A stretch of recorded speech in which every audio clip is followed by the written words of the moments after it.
of a member of the Ku Klux Klan. I'm standing in the old Pioneer Cemetery. This cemetery was owned and operated and managed by the Oddfellows Lodge. Now, the Oddfellows Lodge that are supposed to be the builders of the society. Therefore, you'll oftentimes see the Oddfellows symbol on these gravesites. Well, what you may not know is when the case of the Eugene organization, the Oddfellows were so in bed with the Ku Klux Klan that they oftentimes let the Ku Klux Klan use their building. Many of the same members were also members of the Ku Klux Klan. Thus, this cemetery, although it is known as the Old Pioneer Cemetery, it is in reality a Ku Klux Klan cemetery. This cemetery has also been known to have been a place full of active paranormal activities. There have been various sightings, and there's even a couple of photographs that have been discovered, images that are unexplained. The Old Pioneer Cemetery rests directly next to the University of Oregon. Despite attempts by the university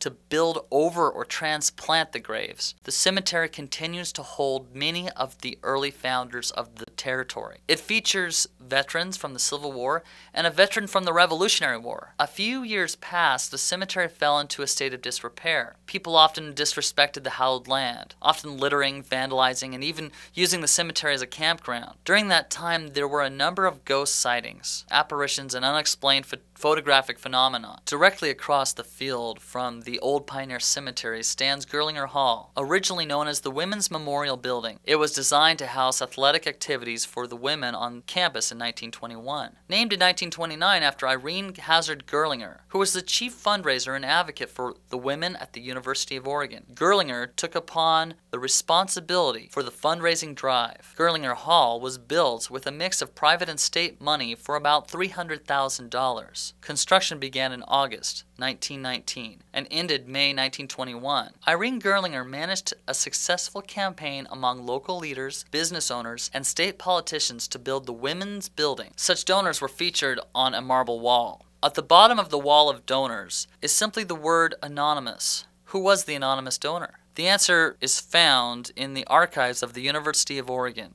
In the spring of 1919, a carnival hosted by a college fraternity known as the Klan College Club, the student chapter of the Ku Klux Klan. The Klan solidified its benevolent appearance by associating themselves with charity organizations. During a formal awards ceremony for the women of the University of Oregon, 5 Klansmen entered the campus dressed in full regalia. Interrupting the services, they marched down the aisle and presented Irene Gerlinger with an envelope containing the sum of cash and a letter signed by Eugene Claver No. 3. The letter instructed the university to make the donation to the construction of the Women's Memorial Building and to continue its cooperation and support in defending 100% pure Americanism. The 5 Klansmen presented the envelope and left silently. The letter inside the envelope read, "Dear Miss Gerlinger, we are taking this opportunity of tendering you a slight token in which kindly will add to the construction fund now being raised by your efforts for a women's athletic building. As citizens of Eugene, and as God-fearing, law-abiding, respectful Americans, we ask that you and all the members of your organization be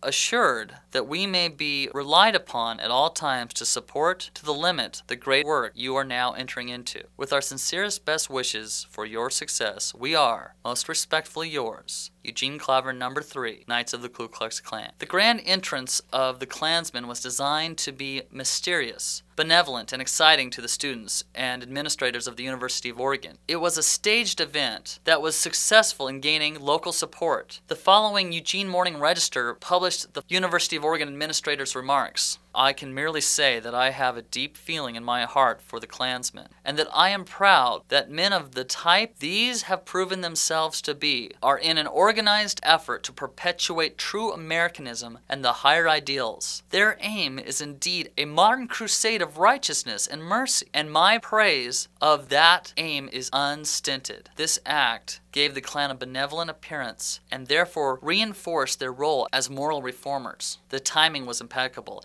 as the donations were given shortly prior to the primary elections, where the Klan hoped to dominate. Not only was there political stake in the construction of a women's building, but it offered